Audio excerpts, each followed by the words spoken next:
hay vain hi ni som ni le pakhat November sang ni le som ni pangania Calvary Bible College Mual Pui muna tuna hian kan meka hey Calvary Bible College hi One is Pentecostal Theology zirna mun pui ania UPC Notice India Noya Bible College sang berni hami muna hian BD tun din muna BD thlengin zirna o BTH le BD zirna mun ania he omna mual hi en quarter hi kan chaklang hi officer training school anti OTS hi Salvation mun khania helai road on kalchau hi ai government Aizawl College atanga rong kalchau zel kong khania ti hian a kalchau chunglama hian kan ram hi an college mun hi huala sota deng thuama hall thlengin akal phei ani deng thuama hall kong puya va poni helai hi internal road ania ti hian a pona chi hian kong puya rong kalchawa hi thlanga khon Aizawl College road ani he voin hi zirtom ni awangin zirlai te chon hulama social work kan nei thina chumi atan chuan wen chan huwa nan thok me hai kan feel hi tun din huna kan siam me ka feel rual tha kan siam kan tuma leite kan chung zola ama chon hela hian tu etling wak zela tu tling lo tura tuna hian ro man na siam me kan ya zirlai tan nan thok me ka an helai hian PWD lama tangin kan JCB te an han ne na ti hian na an thokan ni pon zirlai tan na khor lai dewa tun din huna an chunga ti hian roller hian chil roll le do ni ti hian ro manan siama decoration te pa han kalpui me kan ni hai tuna hian asira hian herse te hei eng thingya ka shelo ti hian phun phaya na kuman ral le chon sang ve viau to tura ngai la tin herse chu hei nung phei vak maya zirlai ten din huna an thok me ka sama rongan ai fuaya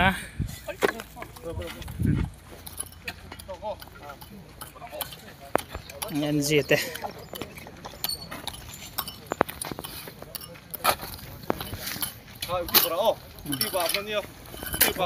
Unau pahlua hian tui đâu lo siam sak then ni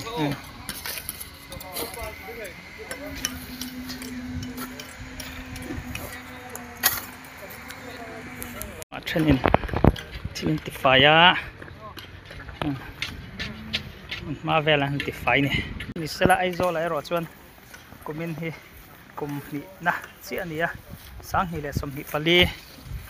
khan silong atangin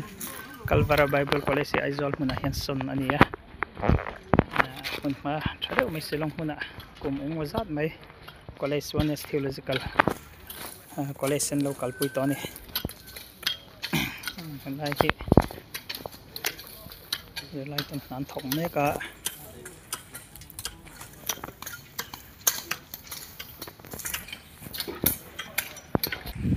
hey na tur hi la tam khop mai helai te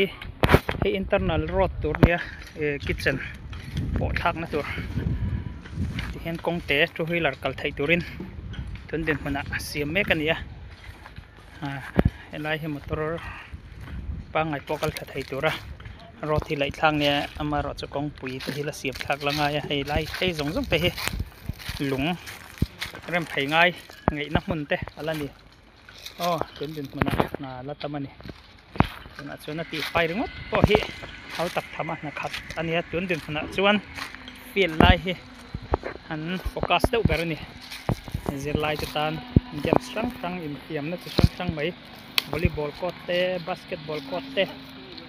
ang chetiang ang chi chu football khel na tur ground kan ma mo hle ma chu chu na hian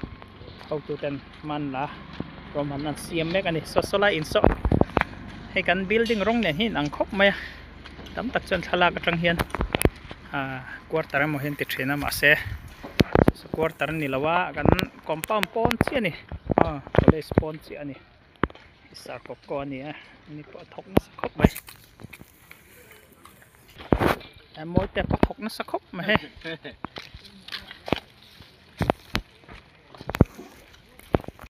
sarma bung te principal tun din huna sarjon te man lak pui meka kan pangpar phan ta pai nung thani chuan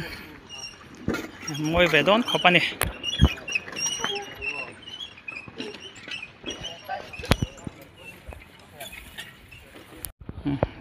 lai hi internal road pakhat kal thale boka kan college hi main building khania vei lampang le so lama son ding lama so internal road kitchen po thain akal thaboka tin basement lampang po thain kal khani hei hi kitchen po thaboka hi tuna chang kan main road deuh bera internal a chang kan man ania kan kal that chinang khang kha zong hi helai kongpui hi Calvary Bible College ram vek ani thina ti hian sarkara kongpui kal chho theina tur pe kan hi a helai kong chho hi tinge sarkar lam hen ro man nan siam don kan la shelawa he kongpui chho zong hi lungrem chho ngai vek ani tin hmana sarkar lam tang tapan ma ron la tura ngai la tho me building hi hian ve khop mai kan hriat thei dan chu tur chuan a building hi cross ruang ama sak ania hian Mizoram chuan cross a chuan lian ber mai om mange o ka ti hian building a hi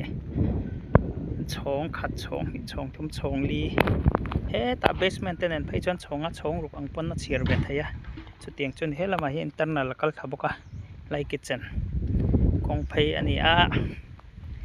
hei helai hi kongpui kha thlang a khon kal thazel ni ti hwan khulai khu thingkung vel hi kan la ro khop me hei hi achung vel hi chuna kina chun theological garden tur te pan ro man na to palo om thei tura ngai a thing chi sang te po hela hian la phun tura ngai la tho me bible ne na kai noi thing sang olive ti te thil sang atam mai khang hote ne na kai noi thei turang khan ro man na te po an ho tu ten la siam tura ngai la tho me hian tun din hmana helai hi quarter pakhat ani a asa tun din hmana renovate mek ani wangin la lu thei ri lawa helai hi internal building lu chho tur step siam chho mek boka lai hi la cement la chhun phei le tur ania tun din hmana hian step chho lai hei zilai then khatin lo thok mek boka ni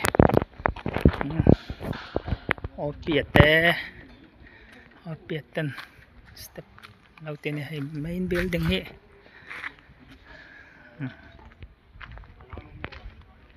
na hi la tam khop ti tur kan college mun hi rem khop me kongpui ni china han kan soi to kongpui kha sir hen kal thapar par ti hian khulaya kan ram hi he kongpui he na huala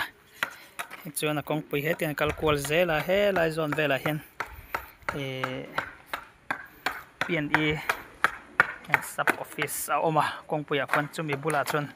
kongpui hian World Bank Road a zuk po tha hi kan hriat thei dan tur chuan kan college somna hmun hi government Aizawl college ne hian in opposite chiani hi Aizawl college mun kha ni government Aizawl college ti hian hi internal road ania ani po an building annex po thang na kongpui internal road ani helai chu tha hi chuan kan hriat thiam me opposite chi he kai ni hen building kan nei ani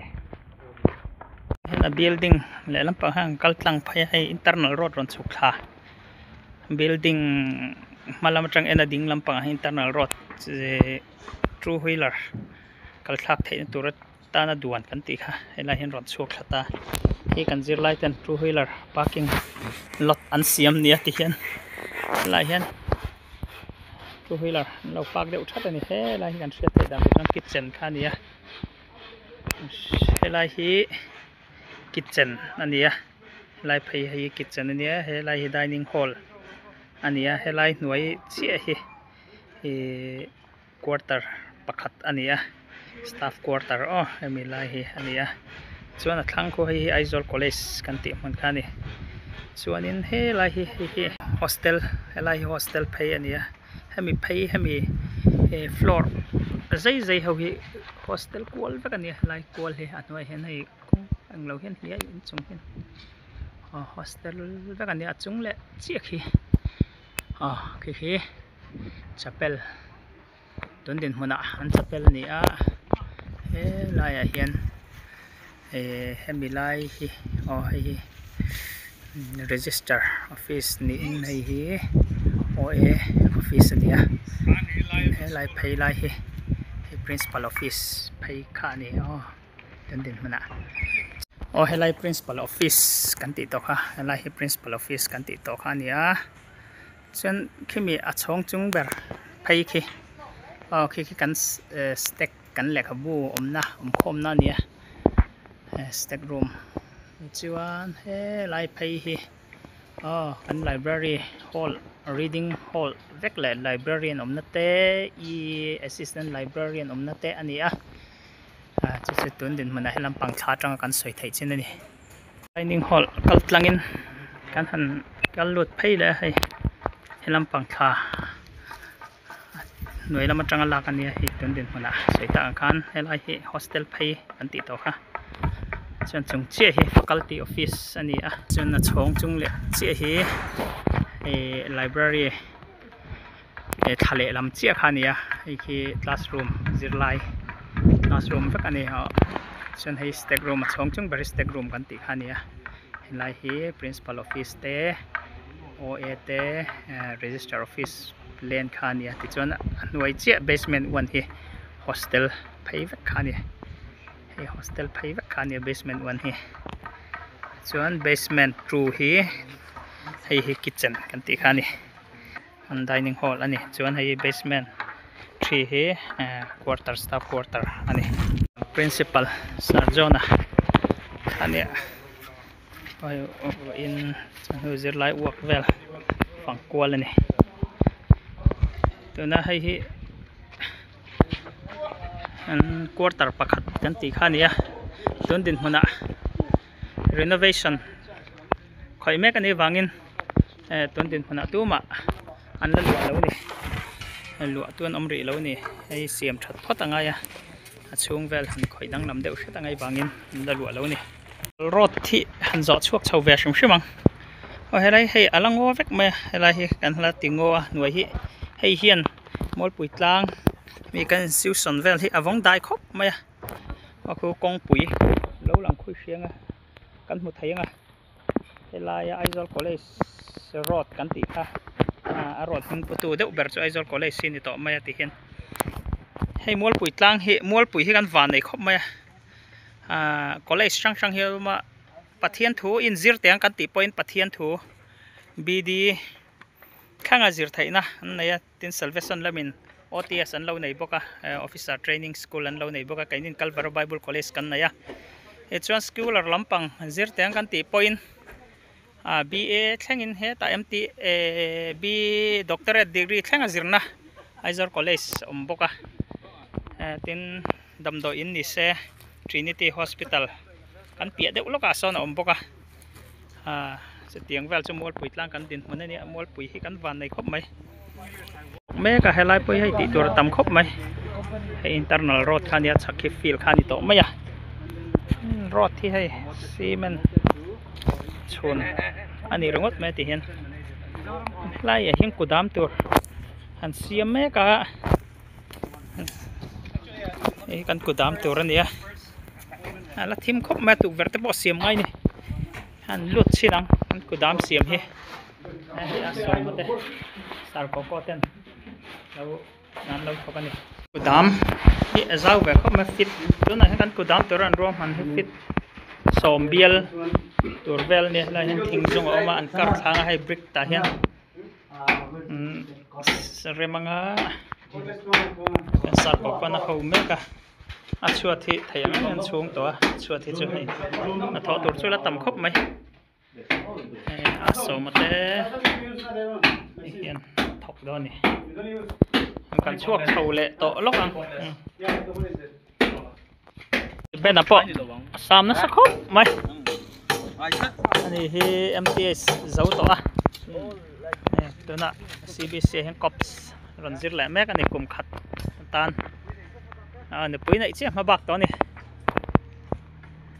hi lai chầu rong hi lúng han rem chầu là chuan có zol hi zau nuam em mai đó nè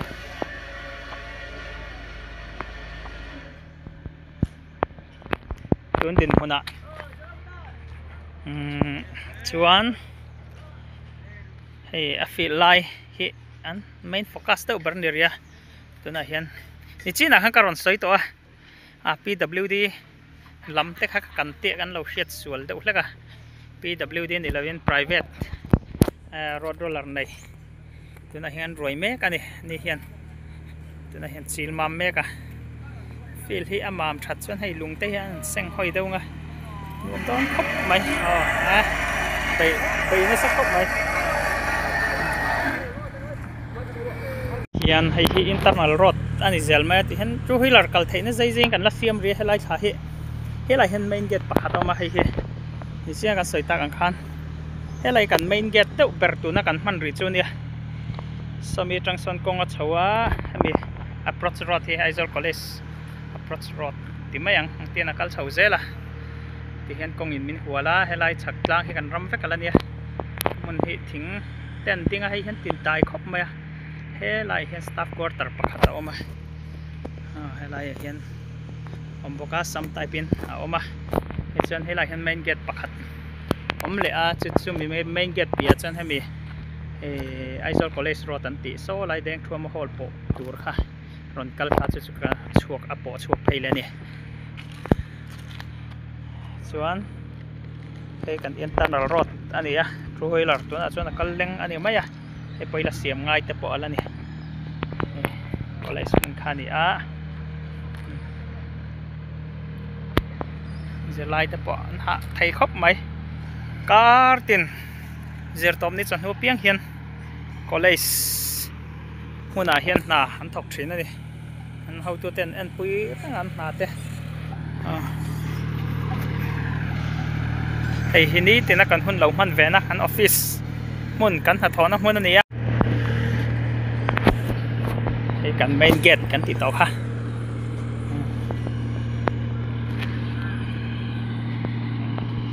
mà anh thủng mét này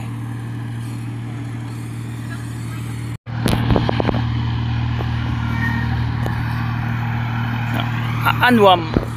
đuôi tọ khóc mày hay xí ruột rem tọ khóc mày tuyến tiền hồn à thì hiện na cùng phố rồi nia phủ là rồi trâu băng á anh control tọ đó ni tuyến tiền hoa bóc anh hạt xí ruột hết chân in phim nan te bóc pon làm mi tan đủ đuôi rồi cල් khá rem lúc tục tọ đó là wa hey video lo en fu kan om po in hey information a min lo ngai sakula thain ka sia pon lammi tan ro in khelte no pangte po ni se rem chi to don lo ni feel hi uluk tak an kol kan tum ani ti te kan soi do ni en in chung lampanga kan lu tanga tho me he lai hian gardening lampang how in pangpar ten lo ti fai hay asa lai hi la siam rol deuh chu langa ya tin helai hi main tanki ania in chung tui kan lak na le connection tui ron lu na nia hay liter nuai ni sing ni le sang riat borvel lenga amia hian as thu zong hi fit zong chuan a volume hi chu ka soyang deuh chun baya a thu zong chuan fit som pahni borvel a thuk ani kun tin na kaya te nan lo thoka a chung lampang lut ve thung do ni chung lam atangin chung sang atang te pan kan la satura ngai la tho me ti pai to khop mai helai het pang par te gardening lam committee ho in pang par ten la ching thei do ni lai hian asa tun hi season to lo mai thei pang par chin nan na kum lama ti thar lenga ngen ti do ni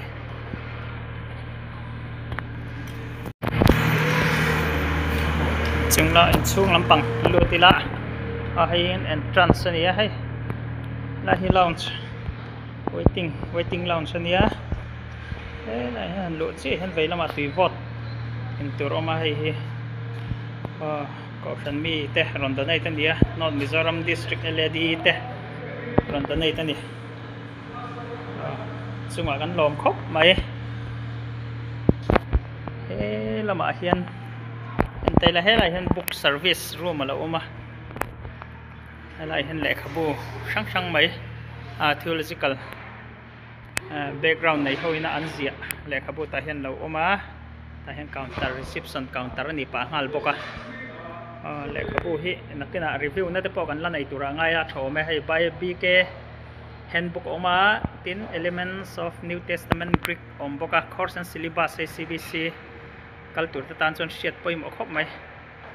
in a practical grammar for classical Hebrew hei chu a common khop mai theological college sang kon an man ania tin a manual for researchers and writers omboka tiang te ania chung thu nakina kan labi chiang do ni helai hian life and work of Christian minister oma thujiak dan him la kal mang omboka abu chung hoi chu kan lalu chuang nakina content danga rules and regulation ti te tin manual ai notice in the UPC kan manual ania eschatology major religion Bible doctrine through major prophets omboka chunga hian chen history of Pentecostal movement omboka so ita kan helam site hi Mizo version ania helam pang hi English ania hi book service tun din muna arum mina zirlo wangin lian takin kan lati thailawa nakin dawa lian dawa zoka lati chaumek mas tum ani kan helai tichuan helai hi register office ania lu che hen chin khu ta khu lai kan zuk bunga khu principal office le office assistant OA anti room kan dia OA room hi printing room an ngala zirlaite printer lian kan da mon ni zirlaite pan helai hian an thilam zuk print ti thin ni chuan veilam kan hoi phaya ni china kan soi faculty room kan ti khania bursar ti te teaching staff room khani helai phai hi chuan soi tak ang khan helai tang hian fi do mai thaya ko basement kha ani ta ni basement 1 hi hostel ni basement 2 hi kitchen le dining hall ni basement 3 motor om na ma kan ti ko quarter khani to an chawanga a tho tur la tam khop maya chuat zong te he floor tile la phalo te ni he ro man na kina ta pola om chhozel tura ngai la tho me ke hen chom chunga kan chawa hi classroom ania classroom 3 4 5 oma ini chung lampang chona khala ni le lampang hi classroom 1 le 2 he lama hian oma boka 1 le 2 oma chuan kan he lampang ni library ani tani book service om na khani ni chung khani to mai ni ni kan library om na khani chung hi chuna kina content danga library hi chu kan on la ti lang do nia thawanga an chholenga thawme sanga hi om na hi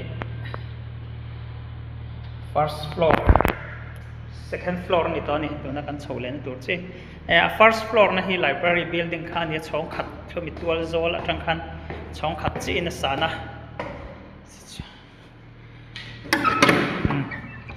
hi chung zol ania chung zol atang hian an la clear ko da hei ai zol view pot khop mai kan college chung atang hian hei zol view te po anu mani thangal prang khan hankal thai hai syntax kan hung chok mai min kan pe ka syntax a hian clear kwal do ni ai library balcony ni hian chung sa om meka kan college mun le mavel chuni hi cha setang theological garden tur dewa ruam man thei tur ang chi lai khania khu lai mi chu internal road to lewin Aizawl college road khani to khu Aizawl college khania da men Aizawl college ne an ni po han thok ve ni khu chun khu motor poron tlan chho he ta hian tian kongpui kal thazela khu lai akwan kongpui zu poni hemi kong hian chuanin hi college chungzawl atanga Aizawl Landan ania so lai asan Trinity varvau mai asa Trinity hospital khania kaltar borvel ania helai tung hian hela hi sai khama konte mel thumte ani helai ngai zen phei khania chu helai kunikon chuan veng wai sanem veng tite helai hi tuna helai hi Walbank Road phei lai vel khania kilai ke veng noi salam veng tite khani ai ti khwat lang ani san veng te palang ve so lampang sa sa ti san lam wal om chuan noi deuh ngo om na lai vel khani hei Republic vel khalam pokan hei Republic biakin khania Republic Bank thang ti te veng lui ti te palang ani chan se lai he deng thua mo holai chu mol pui tlang ni lai nai chu kai mani police na mol om ani hei OTS kan ti khani kan la kwal shim ni kan vir kwal pop ani he ela mai chu zo kha sang Assam Rifle so in san chuan alai vel khani chung zo la train tu na hian clear thame ka hian console lai kha ani ti hian tu na hian he kan feel zol an na thona lai vel khani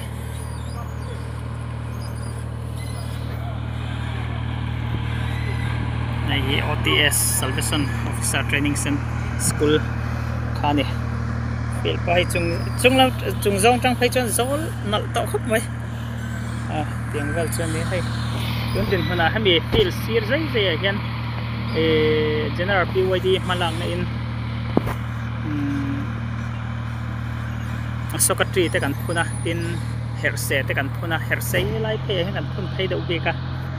lai phe lai hian chuanin asir zai zai helam pang zai zai hian secretary kan phuna boka tin lampang hian secretary le herse pol dewa tiang ba chu tin mana ni anung ngam chu kan selwa tun tin ma chon nu mek nin ta han thia ei lo pui tin chuan til decoration pa boka nga ei lampang he o hai hat kon lo ma hi tengki ni china kan soi tengki khan liter nuai ni le sing hi sang red borvel leng ani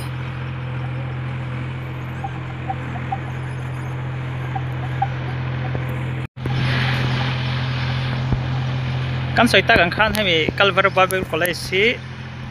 cross ruang ap ang sakania hi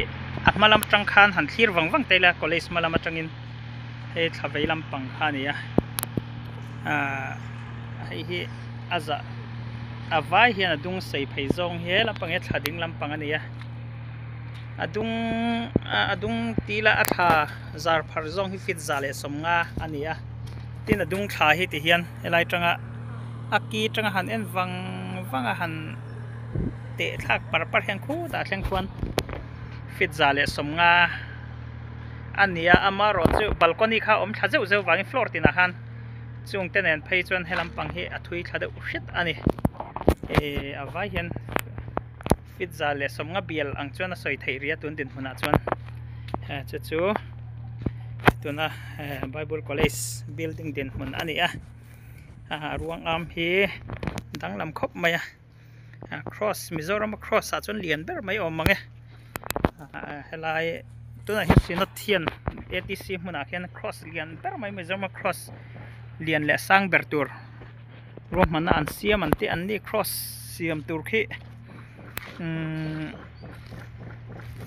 alian ber chu ni to lo tura ngai taila sang zong a te chuan sang ber mai the ma se tun din hmana chuan Mizoram cross lian per ang zong a soidon chuan he Calvary Bible College mun ngai hi ani cross ruang ani bangin a chunga hian institution a oma lian tha khop mai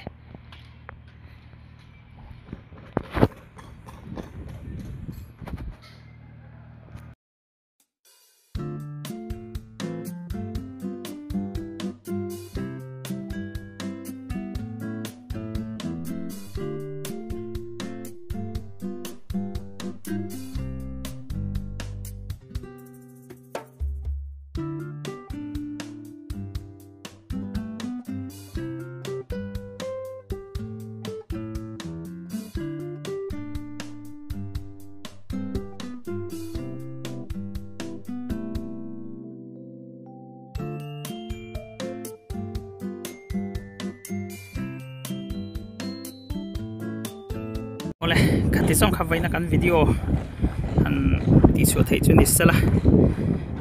lo clear tu te vai chunga kan lom em a kan video lag le zel tur te min lo clear saka